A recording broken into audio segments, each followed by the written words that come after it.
I think one important message in all of this is that if you look at Vietnam's trade patterns, one thing you can see very clearly is that it's increasing its exports, but its imports are also increasing in tandem, even as value added is increasing.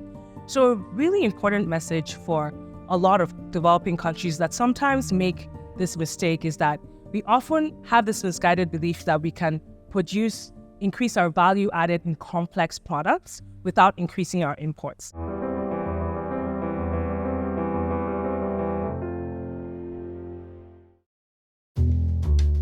Hello, my name is Ebehi Iyoha. I'm an assistant professor at Harvard Business School in the Entrepreneurial Management Unit.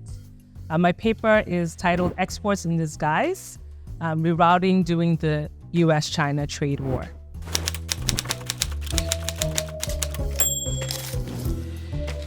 This project fundamentally is looking at how much of the increase in the trade between the U.S. and Vietnam after the U.S. China trade war is simply rerouting or relabeling Chinese products rather than value-added production that's actually happening in Vietnam.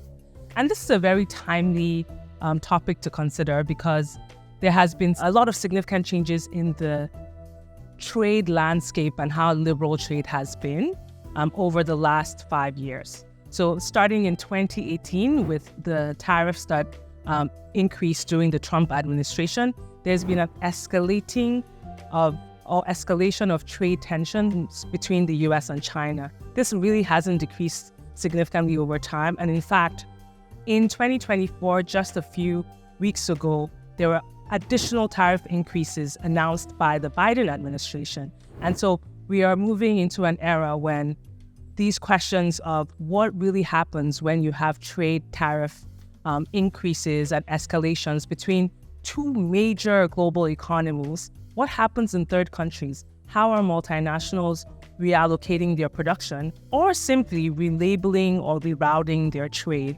through bystander countries? And one of the main reasons we study Vietnam is because it's been one of the main beneficiaries of the decrease in trade between the US and China.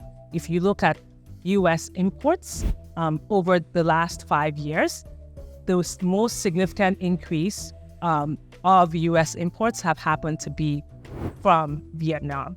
So it is a potential candidate for examining this potential for rerouting trade versus value-added trade, because we might be concerned that from a US policymaker perspective, how effective is their trade policy or their tariff policy if it's being circumvented through third countries such as Vietnam? And that's one of the main reasons why this is a very timely and crucial question to answer.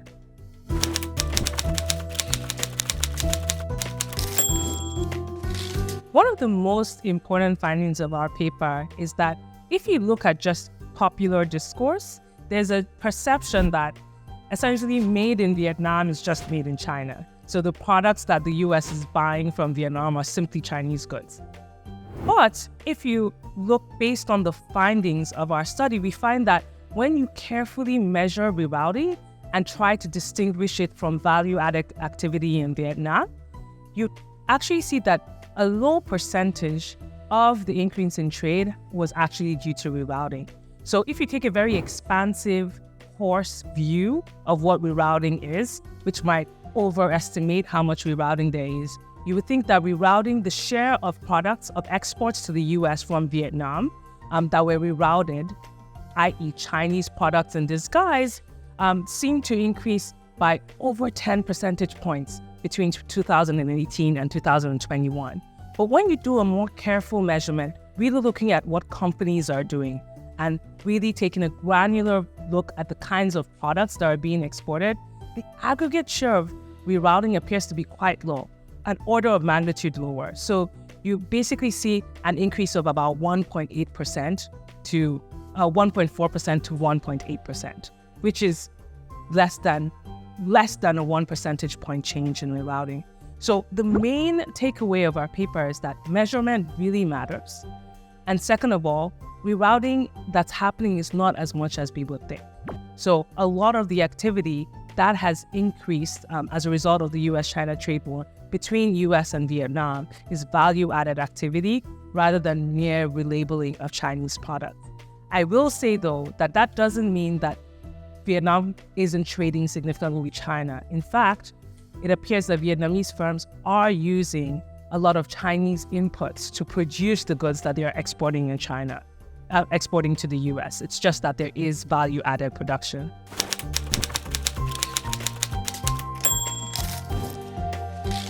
So I think one of the main messages of the U.S. China trade war, when you look at bystander countries, is that there is quite a lot of scope for benefiting from the trade war for third countries.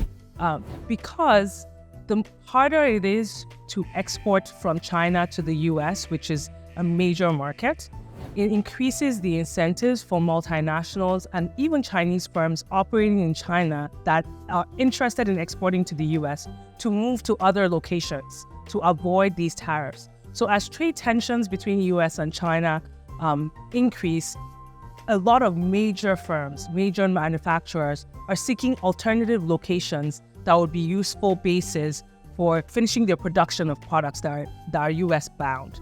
Vietnam has been one beneficiary of this. Mexico is another beneficiary of this.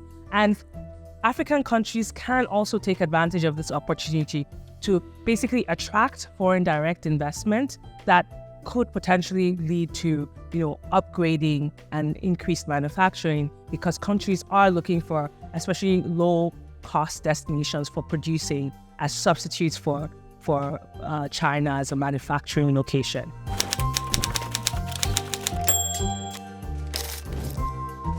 But I think one important message in all of this is that if you look at Vietnam's trade patterns, one thing you can see very clearly is that it's increasing its exports, but its imports are also increasing in tandem, even as value added is increasing.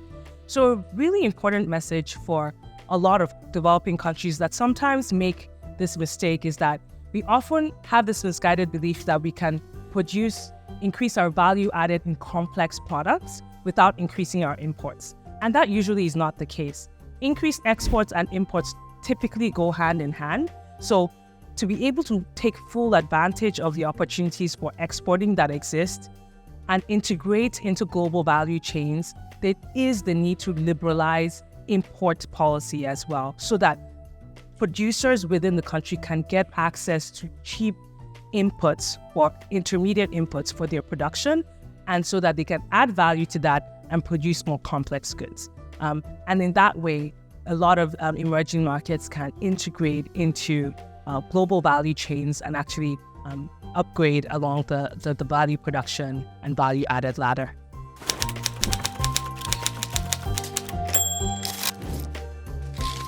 Oh, yes. Okay. So I'm very excited. This is an area I'm very excited to explore because it's still a significantly underexplored area in terms of what these third country responses are. So right now, this paper is just looking at Vietnam, but the goal is to really take a network perspective and examine the cross-country, more global analysis of the third country effects of the U.S. China trade war and the evolving tensions, and how these will continue to impact global reallocations and the shifting of both trade linkages, ownership, production, etc., across the entire globe.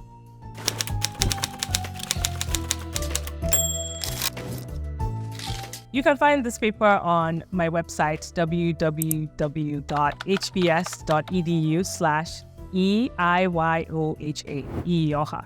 So that's my website, and all my papers are available to read.